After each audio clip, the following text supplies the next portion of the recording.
All right, gems, welcome in to your January 2025 read. We're going to get started with the Angel Tarot. All right, this is the deck I chose to pull for the month of January. We're going to pull a card and see what the energy is like. All right, I've got Kipper deck out here. We got Tea Leaf out here. We're going to get into the Love Oracle as well. All right, we'll pull you a crystal, see which one is the best one to use for the month of January. And we're also going to include astrology in this reading. There's a few things changing, and we'll go over all of those transits as well. All right, let's get into it. Let's find out what's going on for Gemini in the month of January 2025. Let's see.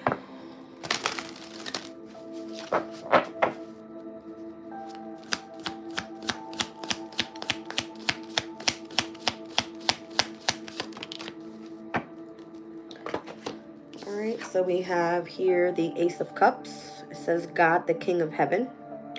All right, so rejuvenation obtains the mercy of God and gives long life. I like it. Down on the bottom of the deck is the Four of Wands. God, the Savior. It says rectification and helps one live in peace with everyone.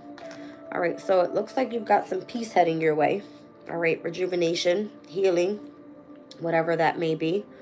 All right, Ace of Cups speaks about new love or self-love, and the Four of Wands could be the home environment, could be a community of people.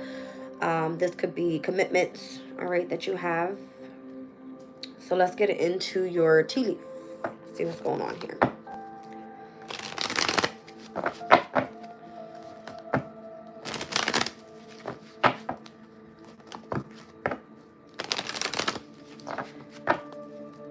For Gemini.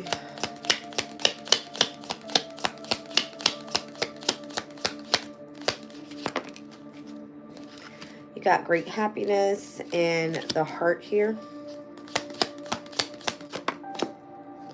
And we've got fair woman. All right. So, I mean, your love life could be of significance and where you're going to be stepping into some sort of great happiness. All right. You could be dealing with a woman this month with blonde, gray, and or white hair. All right. Let's see what's going on in your love life. Okay, you got kisses flying out, unconditionally loving, giving and receiving affection, and falling in love. Ooh, I like it. Down on the bottom of the deck, you have ascending. All right, so transcending obstacles, learning expansion, new phases, and preparing for unions as well. All right, I don't know. This feels like a loving month for you. You got the Ace of Cups out here. You got the energy of the heart, kisses, great happiness. All right, so this is like being able to live in peace with everyone that's around you at this time. Let's find out what's going on here.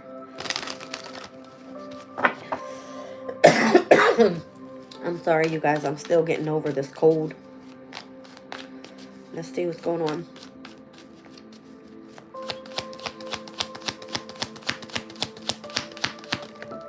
Okay.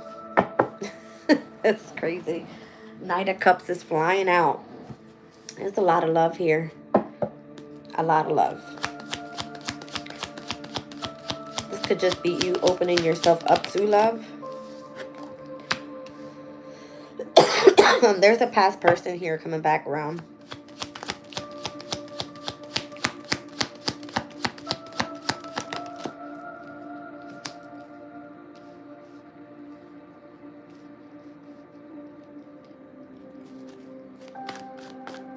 Whatever took place with this person, I don't feel like it was that much of a big deal.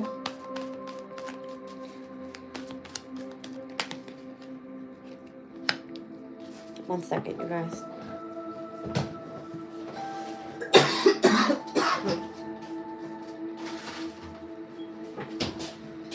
Looks like you're going to be making progress in love. That's what it is. You got the Two of Cups on the bottom of the deck as well. It's like soulmate connection coming back around. Someone from the past, maybe. Interesting. Welcome in, you guys.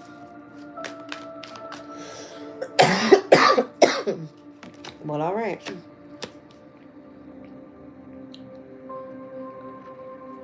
It looks like this time around, things will be reciprocated in your favor. So again, if you want to move forward in the energy of peace and love, that's exactly what you're attracting.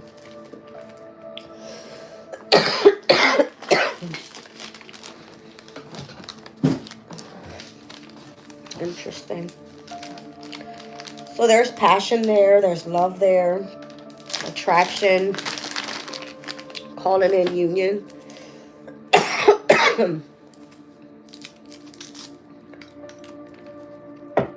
I like it.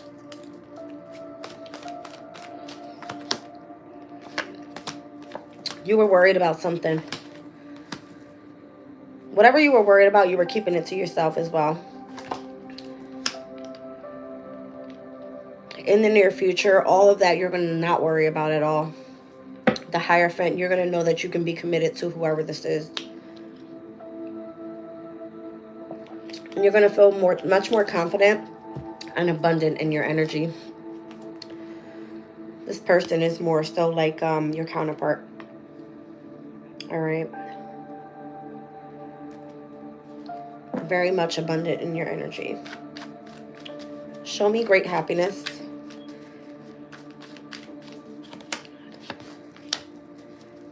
Six of Swords. Maybe you have to move away from a specific situation in order to manifest great happiness. All right, let's look at heart with love, deep affection, and caring energies. Yeah. You're going to be moving away from some sort of betrayal or something. Interesting. Is this fair woman you or someone else? That fair woman is someone that was very creating much conflict, it looks like. All right, show me kisses, unconditional love, and the energy of giving and receiving. The Hangman. There's the Ace of Cups again that came out in your Angel Tarot. So you were more so holding back and focusing a lot on self-love. All right. And it looks like because you've done that, you've got somebody falling in love with you. This energy of giving and receiving is here. And that's in between you and whoever this Two of Cups person is. Your soulmate energy. Again, you got counterpart energy coming out here. Calling in like marriage with the Hierophant.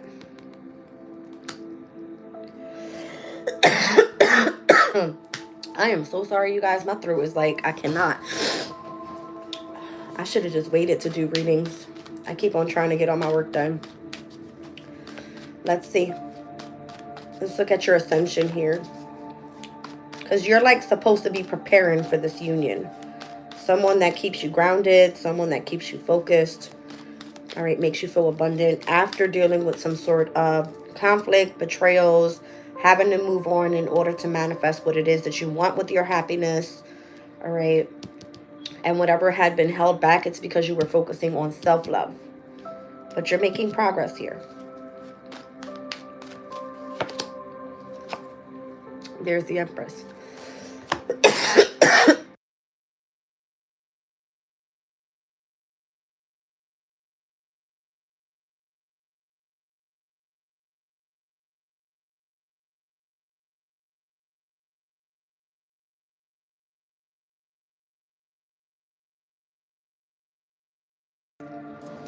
I had to get it out. If not, it won't stop. All right, let's see.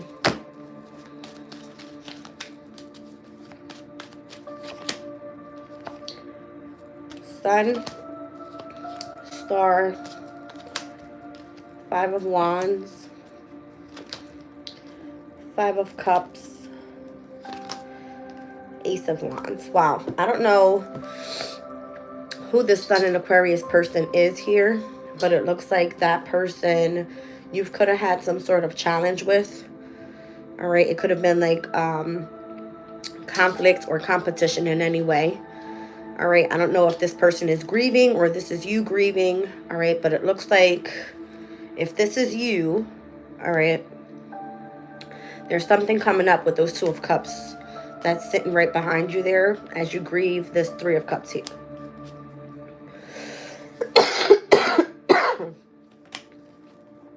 And you come into like new passion.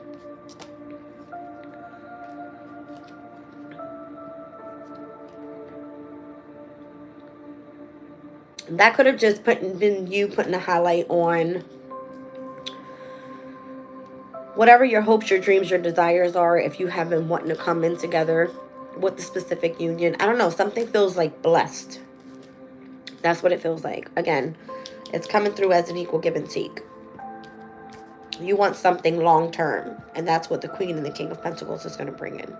Long term stability, love in your life. All right. Let's move into the astrology for the month of January so I can stop coughing all over you guys. Let's see.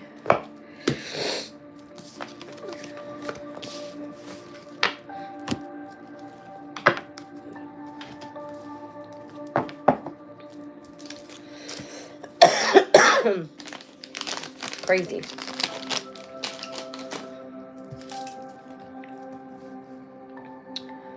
All right, so Libra. Not Libra, Gemini. Of course, I would still have it on Libra.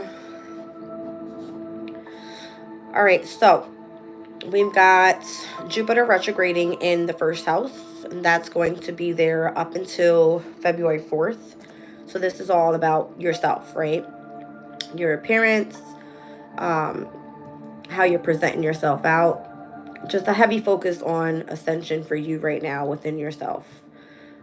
Jupiter, you're meant to expand and grow and tap into abundance, all right, and prosperity.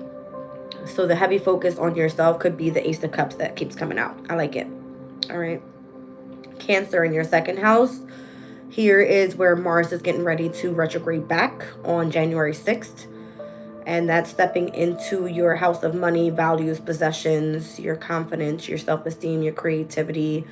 All right. This is where the full moon is happening this month as well. So this is going to be a highlight, all right, on things coming to an end when it comes to, again, your finances, that type of thing. Just a heavy spotlight here.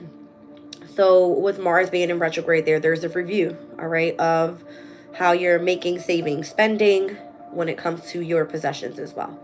All right, Mars will go direct in the sign of Cancer by February 23rd after being in retrograde for about a good month and a half.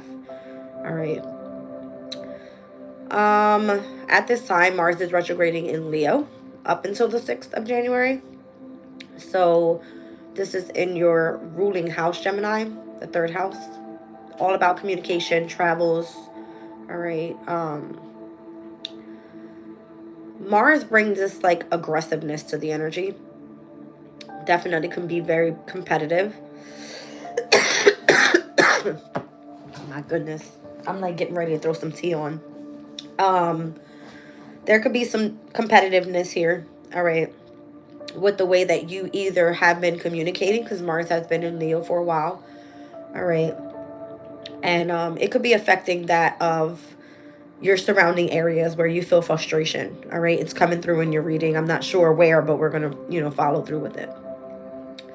So Virgo, here in your fourth house, we have the South Node heading in on January 11th. All right, North Node would head into Pisces in your 10th.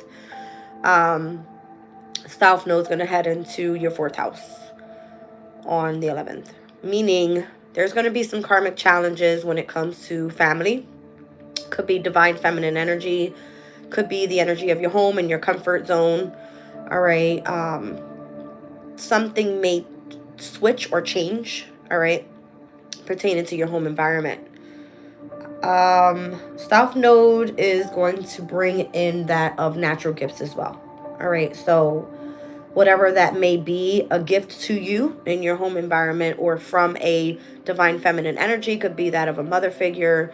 All right, you might feel that shift happening throughout this year. All right, normally the North Node and the South Node are in opposing signs for about a year and a half.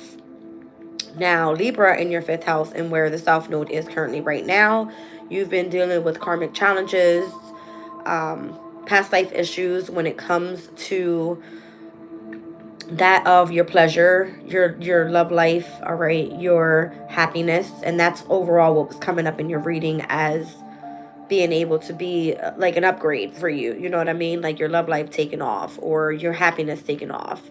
If you are meant to be creative and self-expressive and do a specific hobby, this right now is what you've been dealing with, karmic challenges, but you're also coming out of this with a natural gift. All right. The fifth house also has to do with children. All right. So if there's anything that's going to be affecting your happiness, you're going to be seeing that head from the south node in your fifth into your fourth, affecting that of your home environment once again. All right, so we've got Lilith here as well. Lilith is all about power and vengeance, and maybe this is you with this type of energy in your fifth house. You could be seen as revengeful towards others when it comes to your happiness, all right, or your peace in your life. All right, you may feel that you need to overpower in a way, and it could be affecting that of your happiness. Okay. So Vesta is also in Libra, which is the asteroid of spirituality. This is all having to do with that inner spark that you have when it comes to, let's just say, it's an energy of feeling like at home within yourself, feeling happy when you're surrounded by family or those that give you that sense of spark, all right, a sense of protection. You tend to sacrifice and devote your time for others. Vesta will be moving out today into Scorpio. So that's going to be stepping into your sixth house, which is all about health and hard work. How you're being of service to other people. It's meeting there with Juno in Scorpio, which is the asteroid of marriage and partnerships. So this asteroid of spirituality coming together with marriage and partnership, that's kind of where I feel like you're going to be coming together with a specific union. All right. Last quarter moon happens in Scorpio on January 21st for this month. That's going to set off this fixed moon cycle that's going to be affecting that of your third, sixth, ninth, and 12th houses. All right. And then right now where we are with the moon cycle, we're looking at cardinal energies. So that'll be your second, your fifth, your eighth, and your 11th. All right. My goodness, I can't deal. The full moon happening in your second house is highlighting your career. Your money. All right. The sixth house, where the last quarter moon has been taking place or will take place by the end of the month, will be that of your work. And then the 10th house has a lot to do right now with your career and where Saturn is being restricted. This is where the North Node is stepping in for you. So I'm only going over these houses because I see how it's affecting your money, specifically this month. All right. And that's all of the water signs. So with Vesta stepping into Scorpio, joining Juno there, with the full moon being in Cancer and Mars retrograding back in your second house. And your 10th house with Pisces energy, this will be like the North Node, tapping base with Saturn and Neptune. All right, so that's going to be the major thing for this month with the water energy in your chart. So passing over the 6th house, we move into the 7th, which obviously your opposing energy is Sag. The only transit happening here right now is Mercury, which was in retrograde for about 6 weeks. All right, it's now direct, and it will be moving into Capricorn by January 8th. So here you've been like reviewing that of your house of relationships, anything pertaining to partnerships or legal contracts. All right. Mercury is your ruling planet, so you may have your strength here at this time. Although Mercury in Sagittarius is at its detriment. All right. Being reviewed, it kind of helped you overlook certain situations in your specific relationships. Okay. Mercury is only going to be in Capricorn for about 3 weeks. It's moving directly into Aquarius by January 27th. I can't believe this. All right. Again, you've had a long period of review in your house of partnerships, and this could have brought lots of sudden changes in for you. All right, with Mercury being in your opposing energy. Normally it's working at its detriment. It doesn't work with its most strength. The way that you communicate or socialize with others, it probably was a hard period for you. where it felt more so like a challenge. Okay. Capricorn in your 8th house. This is the house of sex, deep emotional feelings. It speaks about facing your fears and really going through like a transformative time right now. So the sun obviously is in Capricorn since December 21st, and the sun will move into Aquarius in your 9th house by January 19th. So right now there's a heavy highlight on, let's just say, other people's resources even. All right, if you have connections to that. We also see in the 8th house, it has to do with debt. All right, whether that is emotional debt, um, financial debt, all right, spiritual debt, whatever it is. There could be a heavy interest in like spirituality, like organized religions and things like that. All right, because Palace is in Capricorn as well, which is the asteroid of wisdom and knowledge. So you could be like looking into gaining knowledge about certain things that catch your interest. All right, that you normally wouldn't be um, looking into. It would be like life after death type of things. All right, that's normally the 8th house, a very mysterious, mystical type of energy. Aquarius in the 9th house here with higher learning, spirituality, foreign travels. This is where Venus is currently right now at the 29th degree. Today it's going to be ingressing into Pisces, which is your 10th house. All right, so there's a heavy highlight here for you in January on your career. Okay. Sirius is also in Aquarius, so you could find that you are learning how to parent more, nurture more, healthy foods. All right, when it comes to agriculture, you could be learning about this, or just more so how to focus on self-care, so that you're able to really tap into, let's just say, your spiritual side. All right, learning how to live like a healthier life and learning about foreign places and foreign foods and things like that. All right, so there's something going to be transforming here for you for the next 20 years with even Pluto being in the 9th house. Pluto had been in Capricorn for 16 years, and Pluto was in its home house for you specifically, Gem. All right, in the 8th house for that entire time. So you could have been transforming your life drastically when it comes to sex. All right, you could have stopped having sex. It could have been a very deep transformational time emotionally, where you've done a lot of healing and transforming whatever may have hurt you from, specific energies in the past. All right, but now that it's in your 9th house, you have like this spiritual boost to your energy. All right.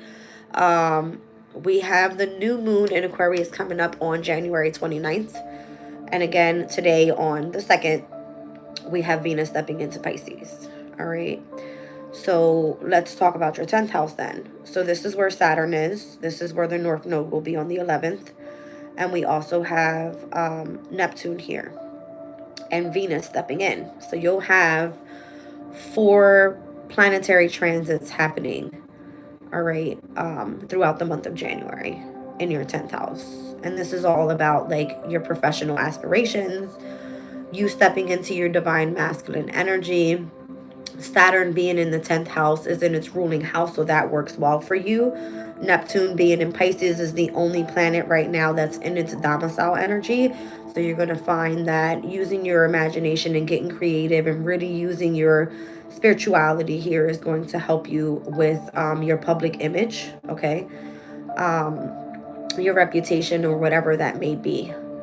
All right, but Venus in the 10th house, normally it's not really comfortable in a masculine's house. It wants to be in a feminine's house, right? But Venus being in Pisces, all right, so it's another transit that works well with you meeting with Neptune in Pisces. So maybe whatever you do for your career is going to be something that you can get creative with, bring in the sense of spirituality with. If this is something that where you can use your imagination and create something amazing, so that way you can feel that you are an example to other people with whatever you do professionally, that could be of significance as well. And again, we're looking at water energy for this month. So whatever you're committed to in partnership with, where you are being of service and focusing on health and hard work in the 6th house with Vesta moving in, which is the asteroid of spirituality as well, it's going to then always trine over to any of the water signs, okay? which is great for you when it comes to your career and your work and your money. All right. Now, Aries in your 11th house, this is the house of companions. We've got Chiron here that has been retrograding as well for a while. It just went direct on the 29th of December.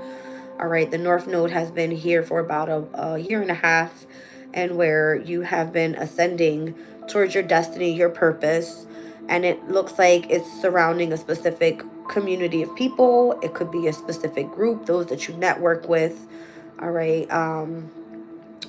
This month, we're going to see the first quarter moon in Aries take place, which again is going to be affecting this cardinal moon cycle, that of your 2nd, 5th, 8th, and 11th houses, which are houses that normally do not like change because they are ruled by fixed signs, right? So your first quarter moon here is going to then test your commitments when it comes to the specific community of people that you surround yourself by. The new moon that took place for this month was in Capricorn on December the 30th, right before we hit the new year.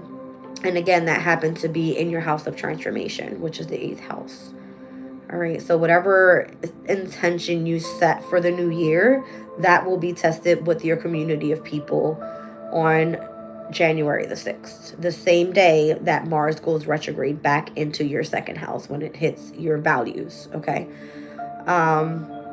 Taurus being your 12th house, Uranus is still retrograding in Taurus. Uranus in Taurus is at its fall. Not comfortable there. All right, this is technically the 12th house, the house of the unknown, the subconscious, the imagination, your inspiration. So there could be something massively changing for you, all right, where it's been causing some sort of chaos, okay? Now, we did see where there was a heavy highlight on that Sun and Aquarius energy that popped out, where there was like the 5 of Wands and the 5 of Cups, and you having to grieve and go through losses and deal with challenges and competition. Uranus rules Aquarius's energy. So Aquarius being your 9th house of spirituality, and Uranus sitting in the 12th house, all about spirituality as well. This could be kind of like messing with your subconscious state a little bit. All right. But once Uranus goes direct on January 30th, things may be a little bit more clearer for you. Okay. And what needs to change and how you are dealing with problems or difficulties when it comes to your subconscious state, or how you're utilizing your imagination to be an inspiration to other people. All right.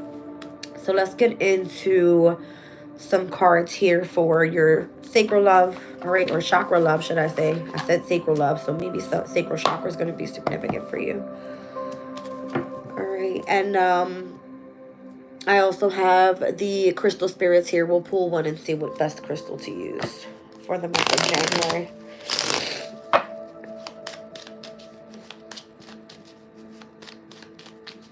Let's see.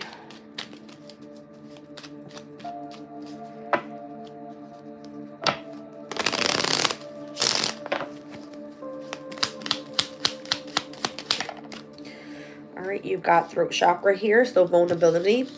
I feel like you have something that you want to say. You've got sodalite here. It says, showing vulnerability is a sign of strength. All right.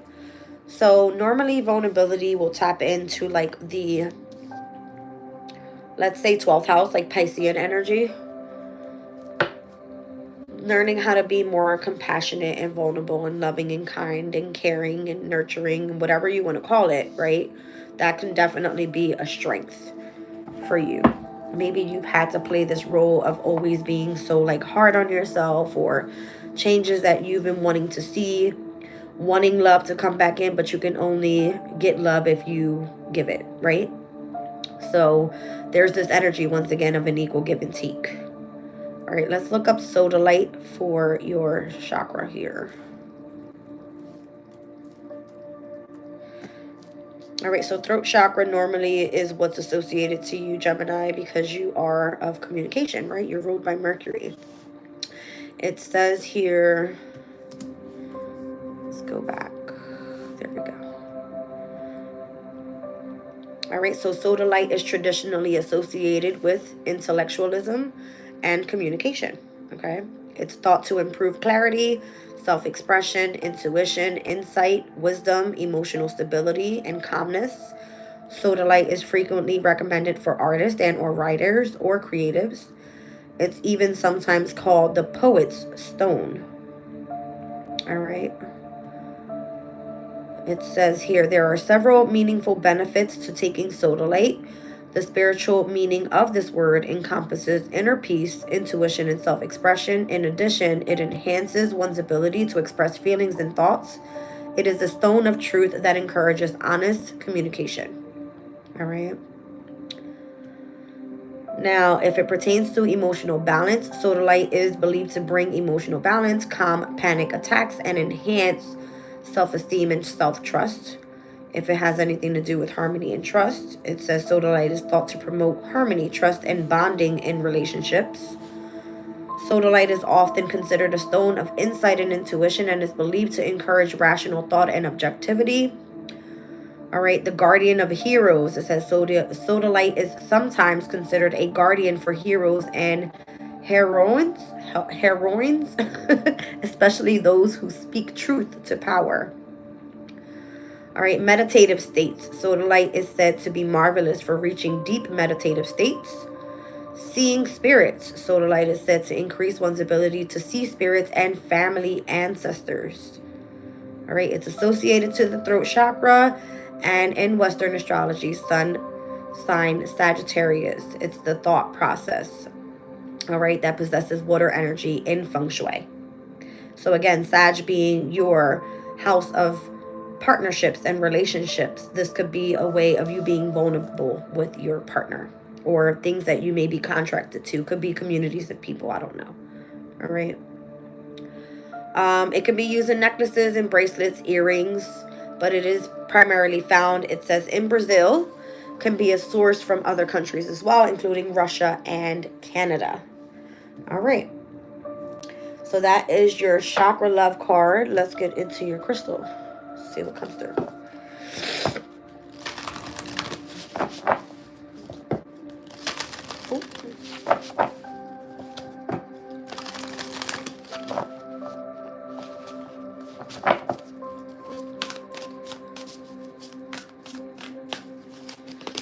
All right, you got clear quartz. All right, let's read this out. It says amplification, magnification, expansion, and growth. All right, so expansion and growth, when I see those words, I think of Jupiter being in your sign. All right, and Jupiter has been retrograding now for about 2 months. Yeah, 2 or 3 months.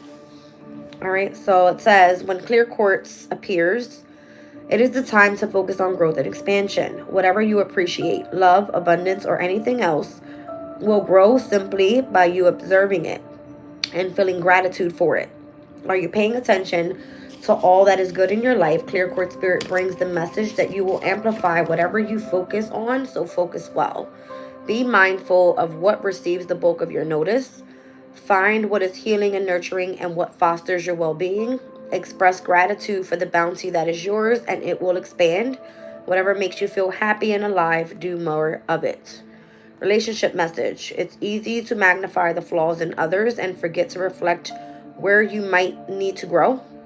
When clear quartz spirit appears, it's a sign for you to turn your attention to all that is wonderful in the people that you care about, in yourself, and in your relationships. Grow what is good, grow what is working. No one can be all things to all people at all times, so cut yourself and your partner some slack. Today, celebrate who you are and what you experience in your relationships that helps you feel loved and appreciated, and share that celebration with others. Say thank you to the people in your life who make it better in so many different ways. Clear quartz spirit comes bearing energetic growth and expansion. So what do you love? What do you desire? Choose well so that the seeds you water will lead to a bumper crop of just what you hoped for. Invest time in activities that you value so that you can increase your fulfillment and prosperity. Abundance is your natural state, and quartz crystal can help bring you back to it. So notice what feels healthy, good, and rooted in a strong foundation. You can expand upon it with the help of the conscious universe. The appearance of clear quartz spirit signifies certain opportunities that lead to your greater good. Whatever you place your attention on will grow. be certain that you want it to. So it says, meditate with the clear quartz when you desire clarity of any aspect of life. Clear quartz is magnanimous in that it will generously offer up its own energy in order to magnify that of any other stone. Containing only silicone and oxygen, it is the purest of all crystals and is easily programmable with our intentions. All right, so that's what I've had for you guys for January 2025. I hope it resonates. And again, sorry for all the coughing. I've got to make some tea. And we're going to jump into the following sign in just a bit.